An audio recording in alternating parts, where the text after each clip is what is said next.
Magandang umaga mga trisyo. Dito tayo sa tabing dagat to.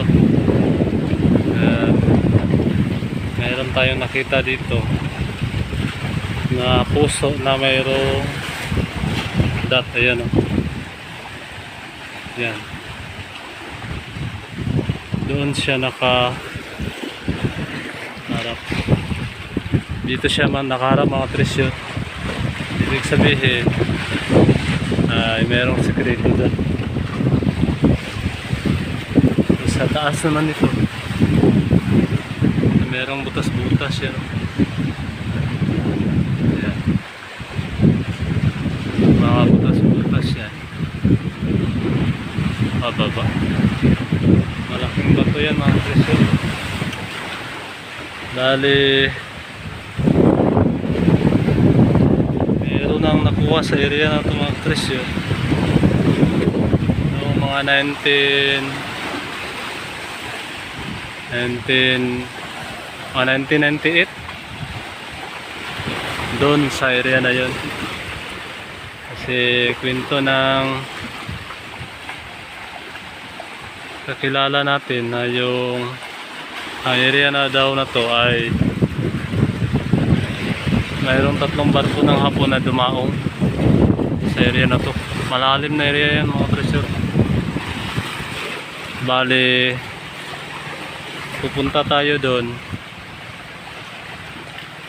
baka may makita tayong ibang markers.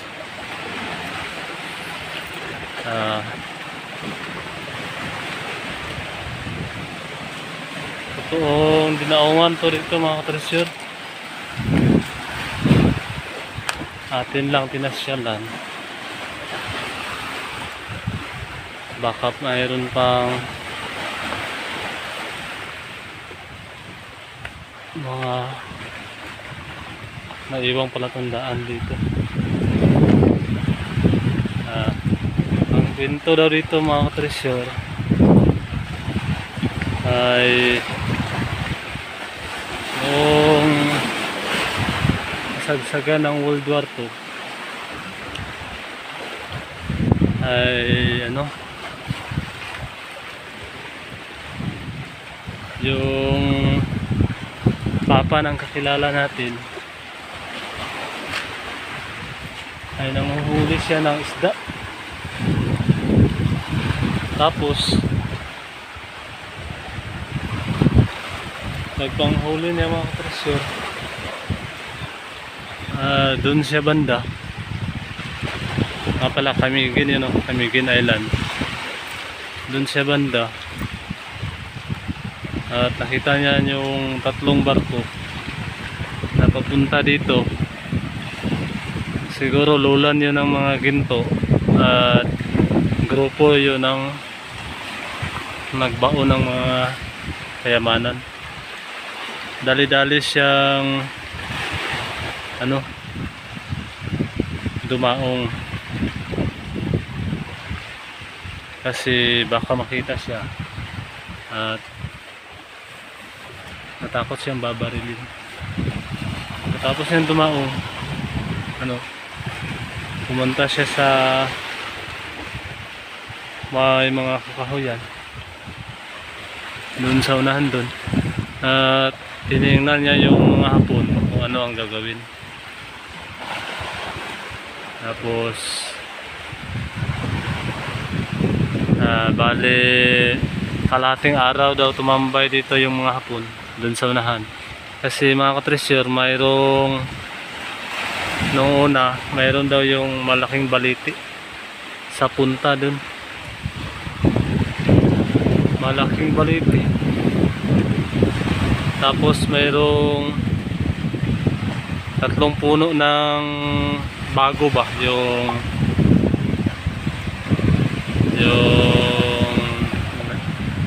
parang gulay. Doon daw yun nagbaon. Tapos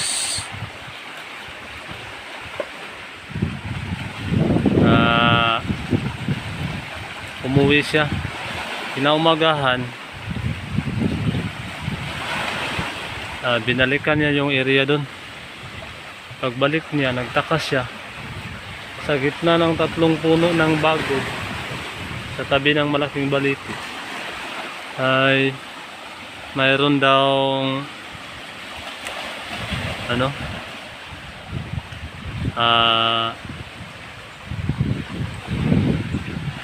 yung lupa na ibinalik ba, parang mayroong lupa na ibinalik. Ibig sabihin nagbutas ang mga hapon noon. Pero di lang yun ang nilagay doon, marami silang kinalat dito, kaya possible yung may sign doon ay mayroon yung laman. Pasensya na kayo mga Christian, ako lang may hawak ko sa isa lang ako sa video, kaya walang hawak. Baliwala lang lumipas ang panahon, mga 1998, ay nagkagulo dito dahil umugong yung balita na yung mga hapon daw ay mayroong binibig ng World War II. Kaya yung ama ng kakilala ko, sinabihan niya yung anak niya na baka daw nagbibig yung mga hapon dun sa merong puno ng balita. Kaya sakto naman yung isa niyang anak merong nakalalang presyon gamit, kaya nagpapagod sila, pinuntahan na yung area, tapos tinitig meron namang detection. Simula na silang magbukal, kalagpas ng isang lagpas biwang, meron daw silang nakuhang 3 bato na halos di makaya ng 2 tao. Kaya pala yun napakabigat, kahit parang pula lang ng Pasig, kasi mga patinom daw yun.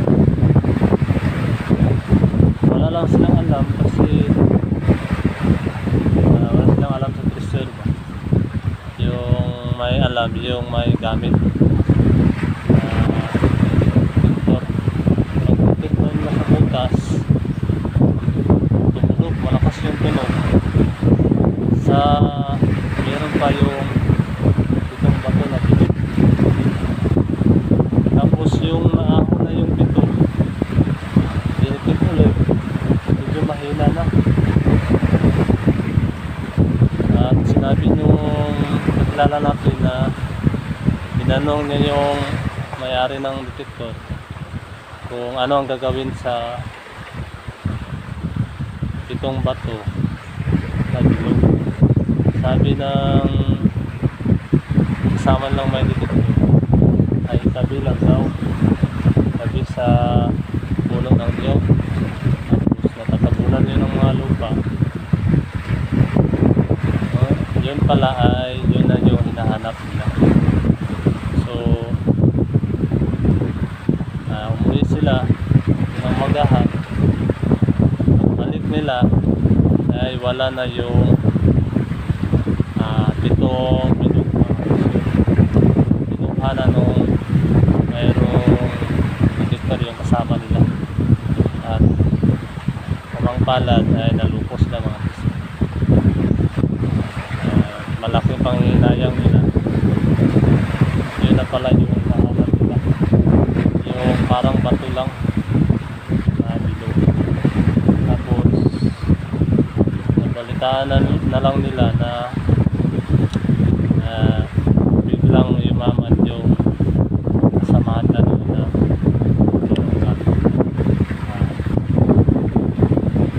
Sila ay walang magawa. Sa madaling sabi, sila ay naloko. Hindi sila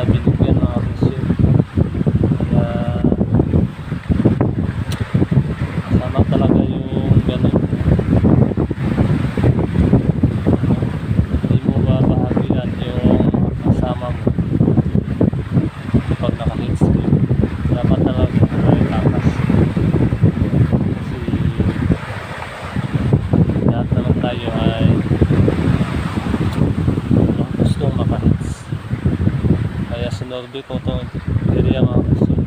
Binahagi ko ang kwento sa area na ito. Kaya posible doon ay merong yang laman. Nasa batuhan nga lang. Posible tinambakan ng dapat. Babalikan ko yan mga Trisyon. Susunod, ilolocate ko naman yan. Yung sasama tayo ng hawak ng camera para makita nyo yung paglocate. Dito mga Trisyon ay mayroong nagbutas yan. Marami talagang nag-treasure dito. Yan o. Butas yan mga treasure. Pero walang nakuha dito mga treasure. Sisilip lang tayo sa butas na to. Yan o. Tabing dagat mga treasure.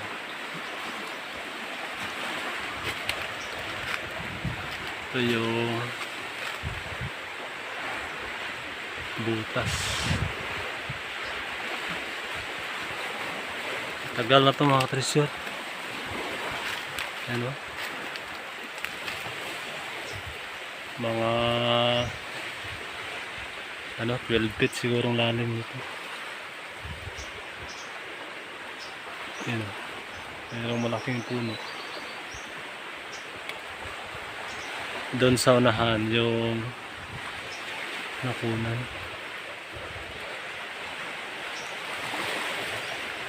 Yan mga Trisyon. Hukay ito nila. Yung mga unang cutting X natin noon. Yan o. Oh. Yan. Hukay yan mga Trisyon. Yan. Sa tabing dagat. Mayroong malaking puno. Siguro yung yun ang pinagbasihan lang. Saka andun pa. Yun.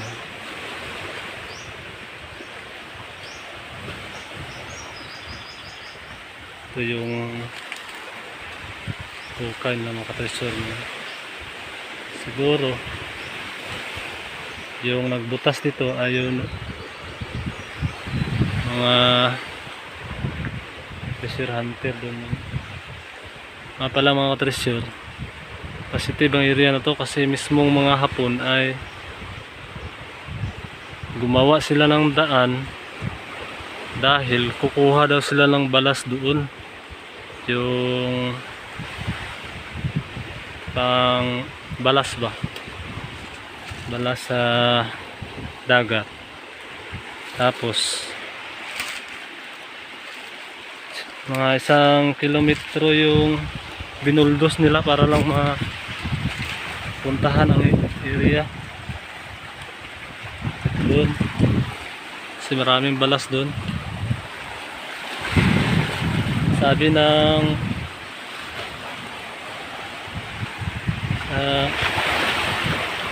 nakilala namin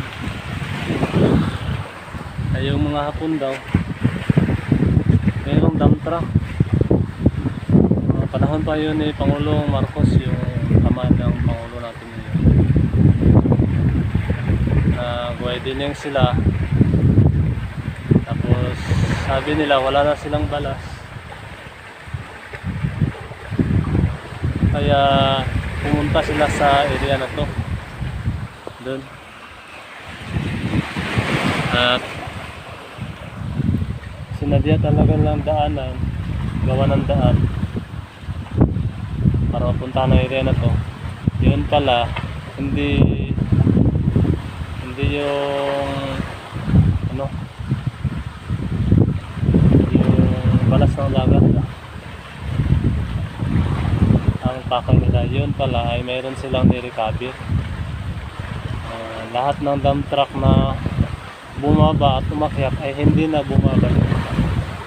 At yun ay mayroong nabutas doon.